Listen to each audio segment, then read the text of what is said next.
then he was there.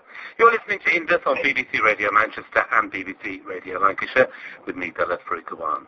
Now, a Blackburn-based charity has joined forces with campaigners to fight the extradition of Babar Ahmad. Hamid, who was arrested by anti-terror police in 2003, filed a complaint with the IPCC claiming he was beaten and tortured during his detention, sustaining at least 73 injuries.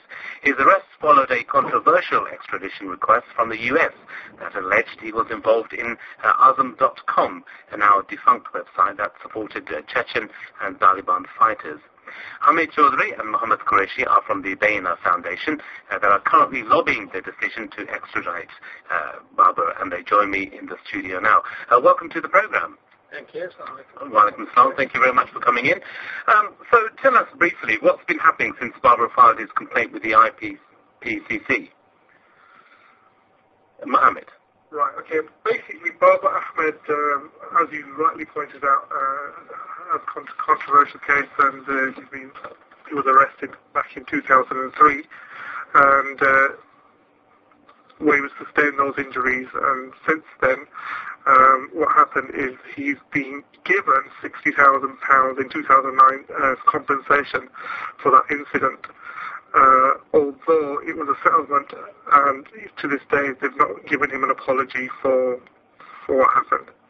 So, Hamid, tell us what exactly is Babar saying that happened to him during his detention there? Well, during his detention, it was before he arrived at the police station.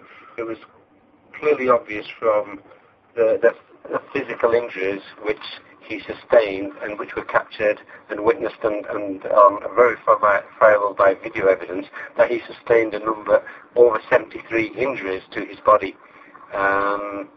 This was before he arrived at the police station, and I don't know if you remember some of the reporting at the time. His complaints were that he was beaten on his fists and his knees. He was stamped on his bare feet with boots. He had metal handcuffs on his bones. He was sexually abused, and he was also mocked for his faith, where people put him into a prostration position and asked him, "Where is your God now?" So this was all quite reported at the time, if you do recall, 6 or 7 years ago. So it was highlighted that there was a trial, severe injustice for someone who was being arrested, that they were so heavy-handed in his arrest. So what's happened to these complaints so far then? Well, the complaints, what's happened, as Mohammad pointed out, he's been given £60,000, but a trial has happened where the police officers were tried in 2009, I believe, and they were released without charge, saying that there was insufficient evidence. So, in a way, that part of it, whether we agree or disagree, has been settled. But the key fact is that this is a man who, under UK law, they do not have sufficient evidence to charge him with. But still, he served what is the equivalent of a 14-year jail term. So this is an innocent man. So what prompted the Bayyina Foundation to actually get involved in the case?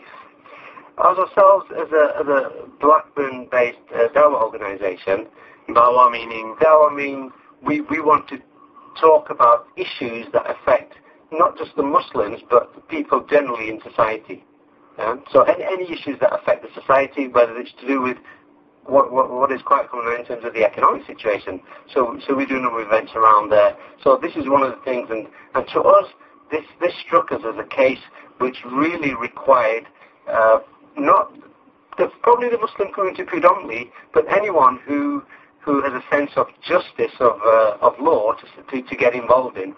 And this was a case that came to attention. It's actually being run by the family of Babar Ahmad. And we're doing what we can in our locality in Blackburn to raise awareness of this petition. And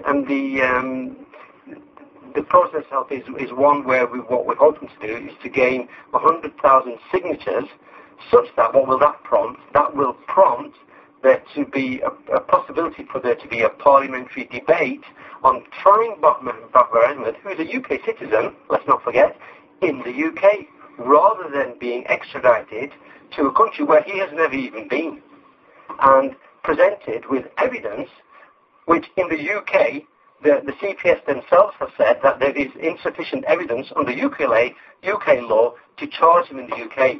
But what's happened is that... So do the Americans have any further evidence? The Americans have no further evidence.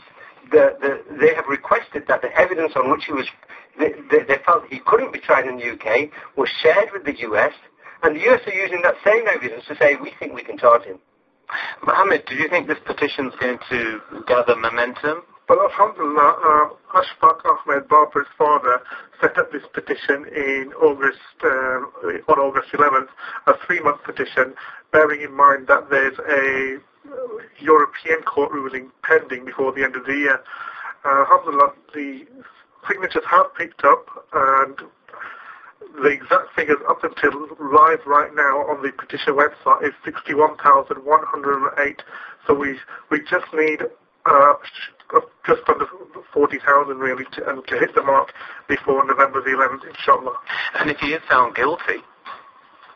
He won't be found guilty in this country. All the evidence is, this guy has been born and brought up in this country. He's not been to the United States. He's lived all his life in this country. They've raided his house, taken dead from his house and his father's house. That has to be done, though, in order to gather evidence. And once they gather the evidence, the Crown Prosecution Service of this country found nothing to charge him with. Now suddenly the US wants him, and Britain have allowed it to do this through this controversial extradition treaty with the United States to take him over there. Now, why should a person who's not under United States jurisdiction suddenly have to go to the United States? Same thing happened with Afia Siddiqui. All the incidents that related to Afia Siddiqui happened in Afghanistan and Pakistan, yet she's in an 84-year sentence now in the United States. We can't allow this to happen in the UK. Yeah, I suppose that's another story we will look into. But in the meantime, Hamid and Mohammed, thank you very much for coming in. And we'll keep you updated on this particular story and also see what the government has to say about this. But it's now time for Traffic and Travel.